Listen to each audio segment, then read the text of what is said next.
Shalom à vous tous et à vous toutes. Moi, salue dans le précieux nom de Jésus.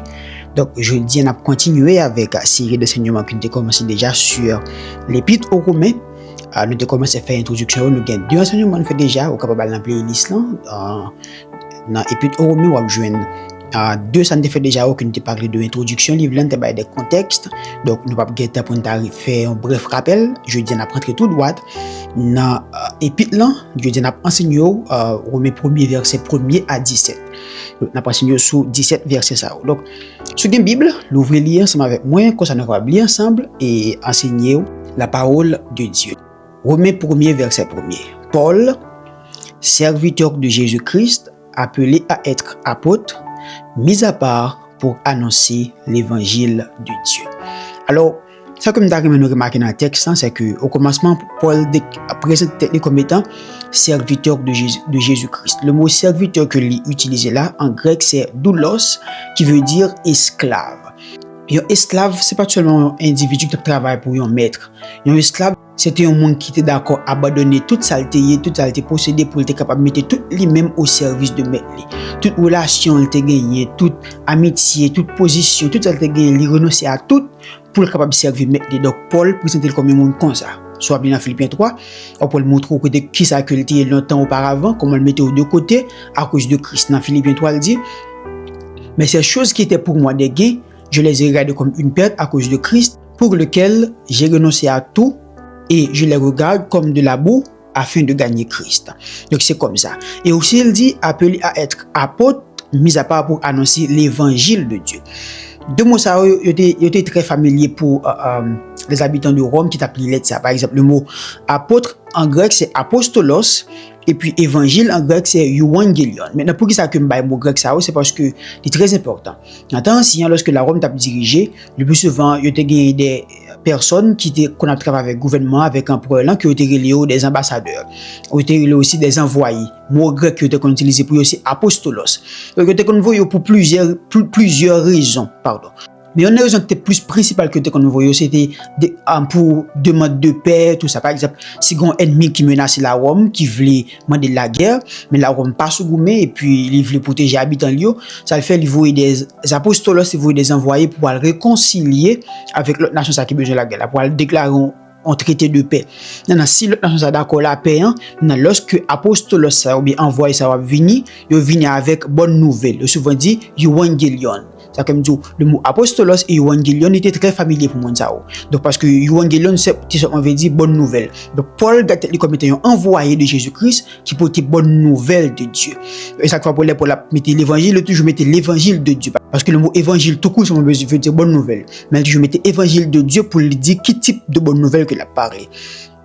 Verset 2 à continuer qui avait été promis auparavant de la part de Dieu par ses prophètes dans les Saintes Écritures et qui concerne son Fils, né de la postérité de David selon la chair et déclaré Fils de Dieu avec puissance selon l'esprit de sainteté par sa résurrection d'entre les morts, Jésus-Christ notre Seigneur.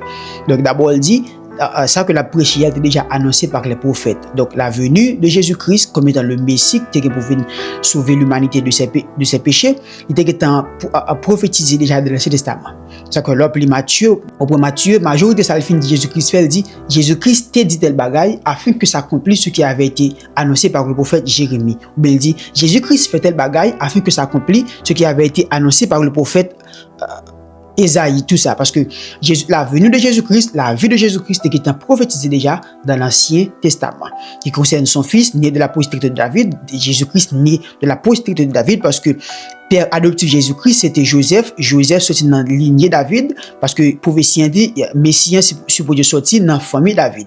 Donc, pour capable hériter la royauté. L'église de Rome, il était un peu juif là-dedans, il était connu prophétie. Donc, Paul, le bijab, détailler bagayo tout ça parce que il était un juif en face. Donc c'était comme ça il était toujours qu'on fait d'habitude. Pour continuer dans verset 5, il dit par qui nous avons reçu la grâce et l'apostolat pour annoncer en son nom à l'obéissance pour amener en son nom à l'obéissance de la foi tous les païens. Donc Paul présentait deux bagages, il présentait fonction, il présentait position, il présentait fonction. Donc position c'est que il dit c'est de recevoir apostolat, son apôtre envoyé de Dieu, ambassadeur de Dieu. Il positionne aussi, c'est que pour amener les païens à l'obéissance de la foi. Donc, depuis dans l'Ancien Testament aussi, la Bible est prophétisé que, en tant qu'aprivé, bon Dieu vient pour lui choisir parmi les nations, parmi les païens, il y a un peuple qui appartient à lui-même. Dans Zacharie 2:11, il dit, beaucoup de nations s'attacheront à l'Éternel en ce jour-là et deviendront mon peuple, j'habiterai au milieu de toi et tu sauras que l'Éternel des armées m'a envoyé vers toi. Ésaïe aussi 60 verset 3 dit des nations marchent à ta lumière et des rois à la clarté de tes rayons. Donc c'est qui t'a prophétisé déjà. Et Paul lui-même, lorsqu'il a présenté, il présenté comme étant un instrument pour de choisir pour accomplir sa qu'il te commet là. Donc il te commet que pour lui retirer parmi les nations un peuple qui appartient à lui-même. Donc Paul lui présente comme étant un instrument que vous devez choisir pour accomplir sa culture commettre. Là, ça que l'appeler dans Ephésiens 3, verset 1 à 11.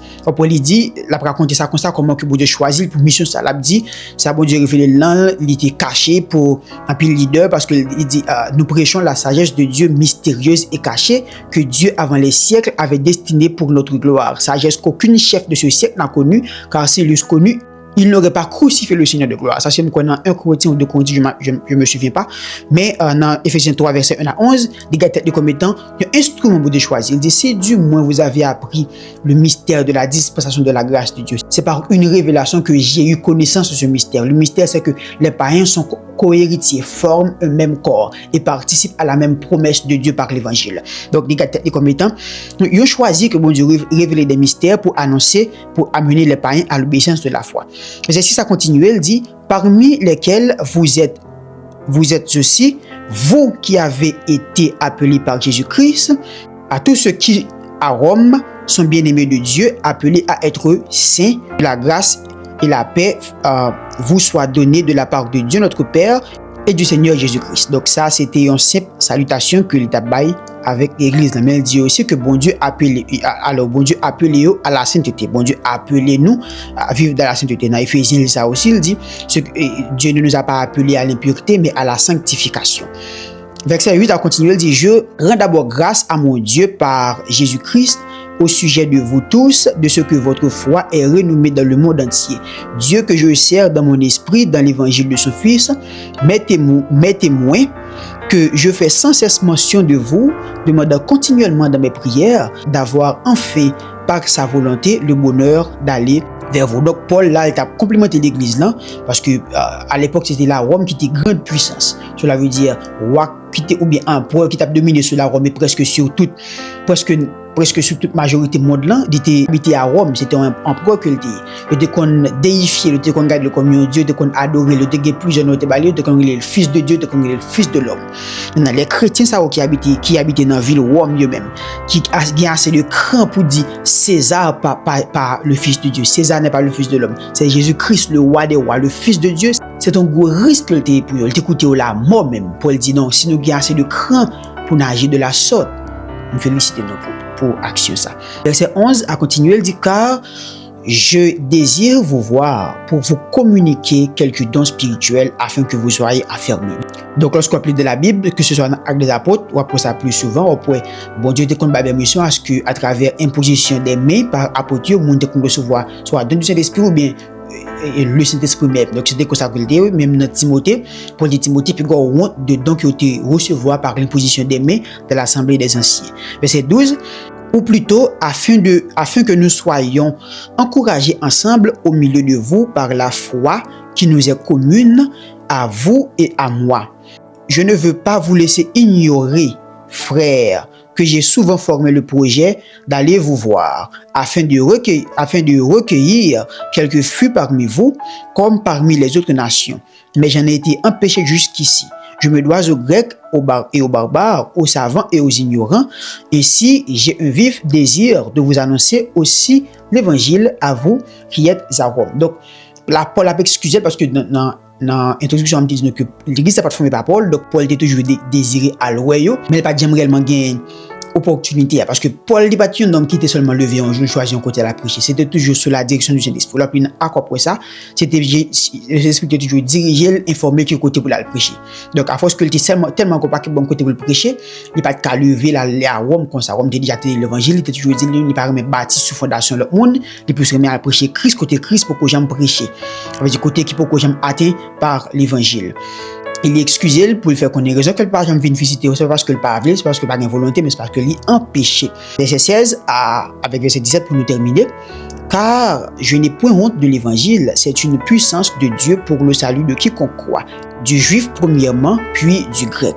Donc, contexte lorsque Paul utilise manière de parler ça, c'est que l'un dit je n'ai point honte de l'évangile, c'est comme une confiance basée sur une alliance. C'est les deux pays font alliance et puis il y en a tellement croient dans leur pays. Donc tout côté le passé, pas jamais honte pour faire connaître que il y a alliance avec pays ça, parce que le pays ça va jamais trahir. Donc c'est de quoi ça pour la parler. Il pas honte parler de Jésus-Christ, il pas honte de l'évangile de Christ, parce que dans l'alliance avec Jésus-Christ, il connaît que Jésus-Christ pas jamais trahir, donc il pas afficher. Et aussi, il va oublier Paul, un citoyen romain. N'importe là, un citoyen romain pas supposé même lever tête tout garder un monde sur la croix. Donc c'était une honte que était pour. Maintenant voilà que Paul non seulement son citoyen romain, mais aussi il pas honte pour prêcher Jésus-Christ qui était point de son croix. Pour mais pour grec que c'était un scandale. Ça que Paul dit, la prédication de la croix et c'est une folie pour mon cap pire, mais pour nous c'est la puissance de Dieu parce que les Paul a parlé de la croix, c'était une folie que le pour moun ça parce que croix c'était symbole qui était puis honteux que le mais voilà que Paul dit non, la croix c'est symbole victoire, nous symbole salut nous. Donc nous même en tant que chrétiens, nous va supposer jamais honte parler de la croix de Christ, va supposer jamais honte parler de Jésus-Christ. Peu importe côté nous, chaque fois que nous avons honte, chaque fois que nous avons occasion, pas jamais honte dire que nous appartenons à Jésus-Christ, pas jamais honte prêcher Jésus-Christ avec cela pour rien. Même si vous voulez entendre ou pas, ou même fait travail pour là, toujours présenter tête comme étant chrétien, un serviteur de Jésus-Christ, toujours prêcher Jésus-Christ, c'est Seigneur, le seul chemin qui mène à Dieu. Et aussi pour terminer verset 17, parce qu'en lui est révélée la justice de Dieu par la foi, et pour la foi, selon ce qui est écrit, le juste vivra par la foi. Donc ça, Paul l'a utilisé dans Habakkuk 2 verset 4, côté qu'Habakkuk te dit, le juste vivra par la foi. C'est parce que ça a pris pour parler de tout. Et puis la net que le juste vivra par la foi. Donc cela veut dire nous pas justifier, nous pas juste par rapport avec les œuvres que nous faisons, nous juste parce que nous plaçons la foi dans Jésus-Christ. Donc les œuvres que nous faisons, ils prouvent que nous justes, mais pas fait nous justes. Donc c'est parce qu'on fait les œuvres qu'il faut juste, mais c'est parce qu'on juste qu'il faut faire les œuvres. Donc c'était presque ça que l'idée voulait parler de lui. Donc nous camper là, nous casser des voix pour une prochaine fois qu'on pour continuer à aller plus loin avec épite là. Donc nous casser des voix pour une fois. Pas oublier c'est Acte 29 dans le but de vous aider à comprendre le royaume de Dieu et à être des disciples efficaces pour le royaume de Christ. Merci beaucoup. Bye bye.